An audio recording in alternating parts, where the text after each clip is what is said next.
Welcome to this video where we're going to be talking about some of the most common CAD import issues and how to troubleshoot them. So one of the most common issues you'll encounter is an outline that just won't import. If Cubed can't detect an outline, the first thing to do is check whether the CAD polyline is actually closed. Although it may look closed when you're zoomed out, even a tiny gap between the start and end point will prevent it from being recognised as an outline. If you do have access to the original CAD file, the best solution is to close the polyline there before you import. If not, there is a really simple workaround. So first, we'll import the geometry as a regular line by going to Measurements and then Length. We'll choose the relevant site plan and then import as we normally would. So we'll select a small sample area of the line and then we'll let the software identify it. So we'll import that and then we're going to select that line. Then we can use the editor to tick closed. You might need to make a few adjustments to the line here just to make sure it matches your geometry, so we can use Z and add more points to manipulate it to the shape that we need. Once it's closed, you can copy and paste the boundary using the Ctrl-C and Ctrl-V shortcuts into your feature surface as an outline. This is a quick workaround and it's really useful when you're working with incomplete CAD data.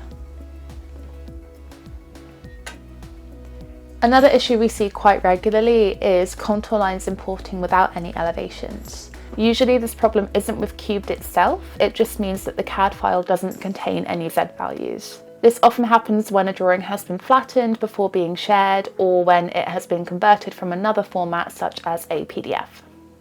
A quick way to confirm this is to inspect one of the imported contours. If every vertex has no elevation, then the information simply wasn't present in the original CAD file.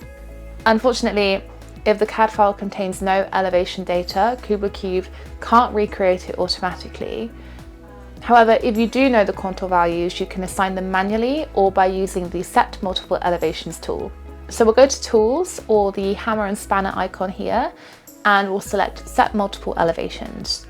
Now, you need to set the range of contours you want to assign elevations to by drawing a line from the first to the last contour. Add the starting elevation value, the interval, and whether it is ascending or descending. This will be automatically entered if you have 2 or more lines already with elevations.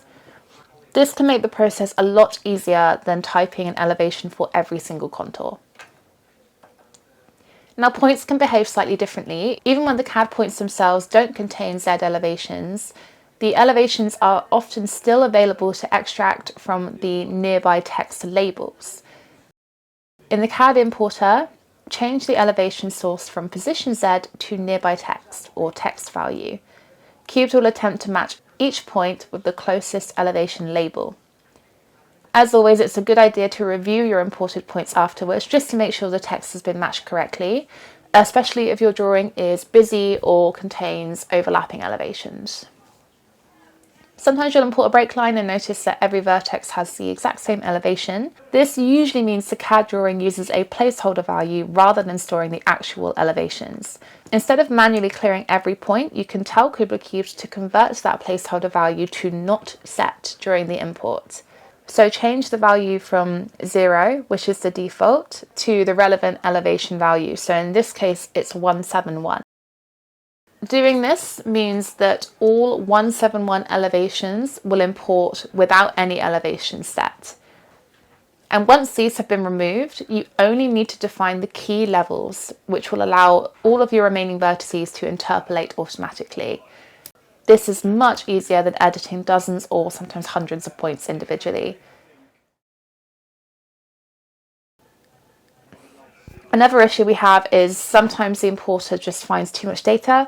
For example, you might be trying to import building pads, but the filter also selects curbs, road markings, or other line work that can share the same properties. There are a couple of ways to reduce the data here. So the first is to refine the filter by excluding specific layers, line types, line weights, or colors. The second is to use a crop region. Rather than importing the entire drawing, crop the input down to just the area you're interested in. Click crop and draw around the area you require. Not only does this reduce unwanted geometry, it can also improve project performance by avoiding importing unnecessary data. If your project becomes slow after importing CAD data, the cause is often overly detailed geometry. Many CAD files contain contour lines that can have hundreds or thousands of vertices that simply aren't needed for earthworks modelling.